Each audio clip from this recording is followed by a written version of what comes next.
नमस्कार, जय हिंद। मैं हूं आयुष और आप देख रहे हैं विस्तार से। आज का एपिसोड बहुत खास होने वाला है क्योंकि आज हम आपको बताने जा रहे हैं एक ऐसी खबर जिसने पूरी दुनिया की भू राजनीति को हिलाकर रख दिया है।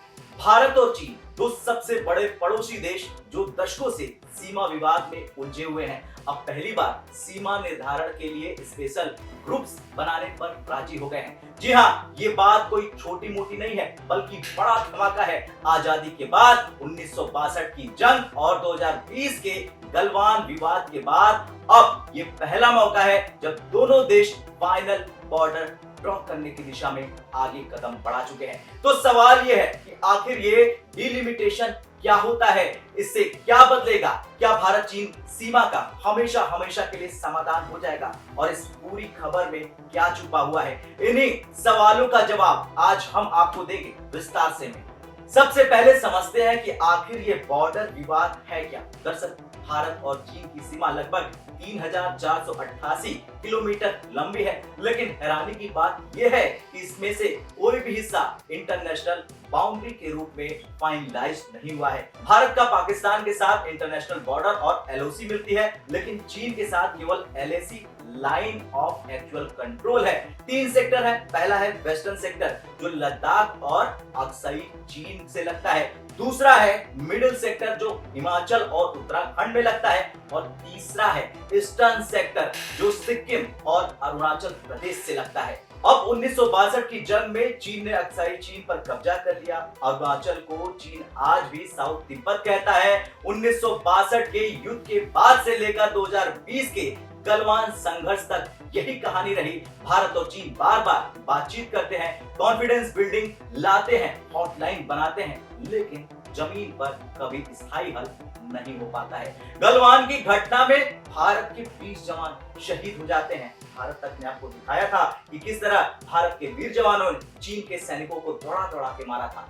ये सबसे बड़ा विवाद था। सीमा विवाद की कीमत जाने होती है। तो अब सवाल ये उठता है कि आखिर ऐसा क्या बदला है कि चीन और भारत डिलिमिटेशन की बात करने उतर आए हैं। दरअसल भारत और चीन ने सहमति बनाई है, बॉर्डर को 2020 के पहले वाली स्थिति में लाने की कोशिश करेंगे।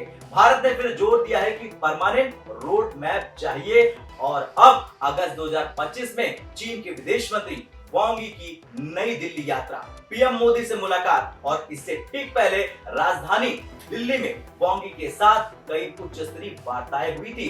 इस दौरान नई दिल्ली और बीजिंग एशियाई दिग्गजों के बीच द्विपक्षीय संबंधों को स्थिर करने और मजबूत करने की दिशा में काम कर रहे हैं। टॉप चीनी अधिकारी की प्रधानमंत्री के साथ बैठक से पहले दिन राष्ट्रीय सुरक्षा सलाहकार अजीत डोभाल और सोमवार को विदेश मंत्री एस जयशंकर के साथ उनकी उच्च स्तरीय वार्ता हुई, और इसके साथ ही साथ वांग यी की भारत यात्रा शंघाई सहयोग संगठन शिखर सम्मेलन के लिए प्रधानमंत्री मोदी की चीन यात्रा से कुछ दिन पहले हुई। इसे इसलिए भी अहम माना जा रहा क्योंकि ये राष्ट्रपति डोनाल्ड ट्रंप द्वारा भारत के प्रोडक्ट पर, भारत के वस्तुओं पर टैरिफ को दोगुना करके 50% कर दिए जाने के बाद भारत अमेरिका संबंधों में बढ़ते तनाव के बीच हो रही है, जिसमें रूसी कच्चे तेल की खरीद पर 25% का अतिरिक्त जुर्माना या पेनाल्टी आप कह सकते हैं वो शामिल है।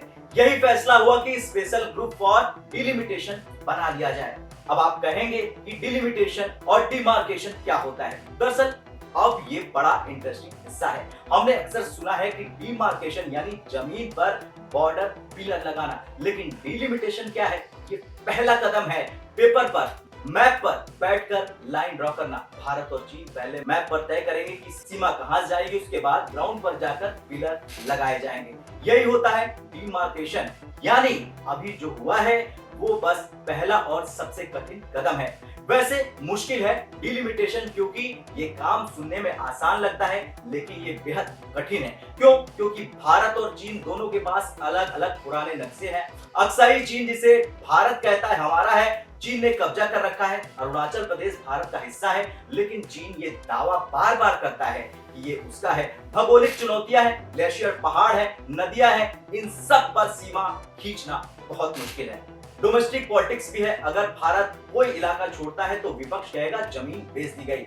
भारत और चीन पहले भी कोशिश कर चुके हैं। साल 2023 में स्पेशल रिप्रेजेंटेटिव्स मैकेनिज्म अपनाया जा चुका है। साल 2025 में गाइडिंग प्रिंसिपल एग्रीमेंट हुआ था। साल 2012 में Kings mechanism for consultation and coordination और लोकल लेवल हॉटलाइन मिलिट्री वार्ता कोर कमांडर मीटिंग सब कुछ हुआ, लेकिन ये सब बॉर्डर को शांत रखने के लिए था, फाइनल ड्रॉ करने के लिए नहीं था। अब पहली बार डिलिमिटेशन एक्सरसाइज पर सहमति बन गई है और जो एक्सपर्ट बताते हैं भारत के कि इसके दो रास्ते हो सकते हैं। पहला मिनिमल वर्जन, यानी कि छोटे छोटे सेक्टर पर समझौता, पेट्रोलिंग पॉइंट तय कर लेना, कॉन्फिडेंस बिल्डिंग कर लेना और ये जल्दी हो सकता है। दूसरा है मैक्सिमम वर्जन, यानी कि पूरी सीमा पर एक फाइनल ड्रॉ, डिलिमिटेशन प्लस मार्केशन, यानी ये दशकों लंबा काम हो सकता है।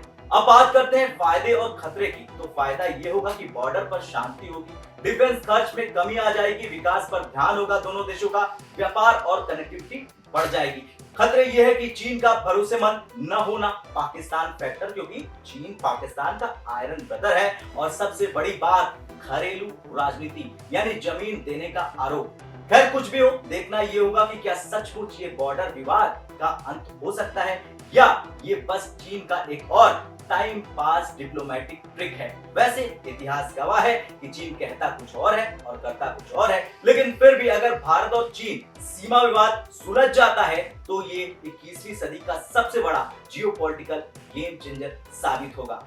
और भारत और चीन अब डिलिमिटेशन एक्सरसाइज के लिए साथ बैठने जा रहे हैं, यानी कि सालों बाद पहली बार दोनों देश परमानेंट बॉर्डर ड्रॉ करने की दिशा में आगे बढ़ चुके हैं। यह आसान तो नहीं होने वाला है, ये सालों का काम है, दशकों का काम है, लेकिन अगर ये पूरा हुआ तो इतिहास बदल जाएगा। अब आप क्या सोचते हैं? आपसे सवाल है, क्या चीन इस बार सीरियस है या फिर ये भारत को बरगलाने की एक नई चाल है? कमेंट में जरूर बताइए। मिलते हैं विस्तार से कि अगले एपिसोड में, तब तक के लिए जय हिंद, जय भारत।